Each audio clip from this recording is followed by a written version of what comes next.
دیروز تا الان اومدیم اینجا و میگن گندمتون خرابه، بارمون خالی نمی‌کنه. از بس که خاک داره بنبا پایینه، مثلا نیاز به بنبا نگاه کنید خودش خاک خالیه.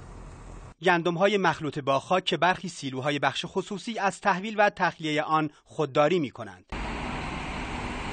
به واسطه که آمیخته به خاک هست ما فعلا نمیتونیم. الانم زنگ زدیم که اداره غله بیاد اینها رو بررسی بکنه. هرچند کارشناسان شرکت غله و تعاون روستایی فارس مانع انجام آزمایش و تعیین مقدار خاک در گندم مقابل دوربین صدا و سیما شدند. ما هر روز برنامه داریم، هر روز ما با دو روز نمیشه. اما با برگشت کامیون‌ها وجود خاک در 240 تن گندم ثابت شد. 8 سرویس گندم پر خاک بوده دوباره برگشت خورده.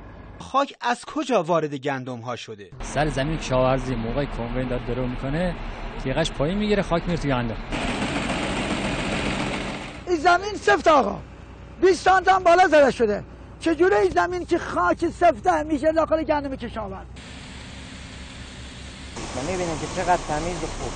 انگشت کشاورزان به سوی دیگری نشانه رفته بود. مرکز خرید از 10 تن یا 2 تنشو برمی‌دارن، ماسه قاطیش میکنن، اون 2 تن جدا میفروشن، 2 تن هم ماسه فروختن. به عنوان خریدار گندم به یکی از مراکز خرید رفتیم.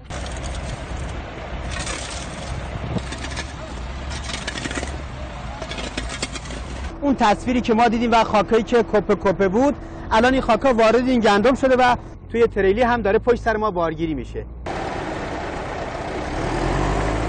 عمق فاجعه تنها به این مرکز خرید گندم ختم نمی‌شد.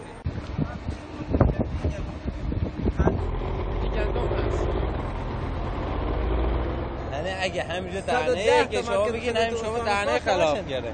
یه جای تو آدرس میرن، البته اینا نصفشو که هیچ کنی میرن تو هر 3000 تن گندمی 7-8 ماشین ماسباده قاطی میکنن. هیچ کم خبردار نیست.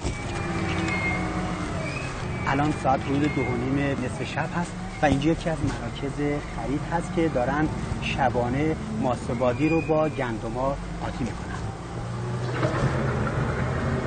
ماسه‌بادی و خاک‌هایی که به این گندم‌ها افزوده می‌شود به قیمت هر کیلو 1340 تومان از جیب دولت پرداخت می‌شود. دولت داره پول این همین خاکو میده.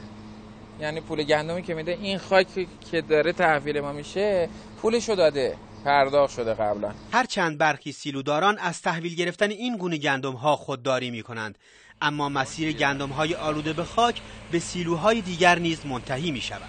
اگه گندم خاکدار ما تحویل نگیریم شرکت غله گندم پاک هم به ما نمیده. سالانه حدود 900,000 تن گندم از مراکز خرید وارد سیلوهای فارس میشوند. تمام گندم هایی که خریداری میشه توسط در مراکز اصلی نظارت میشه. گزارش ببینید اگه مشخصی به ما برسه که قطعا پیگیری میکنیم. 110 مرکز خرید گندم در استان فارس کار خرید و جمع‌آوری گندم کشاورزان را بر عهده دارند. اگه دستگاه نظارتی بیشتر رو مراکز خرید نظارت داشتن این همه خاک وارد گندم‌ها نمیشه.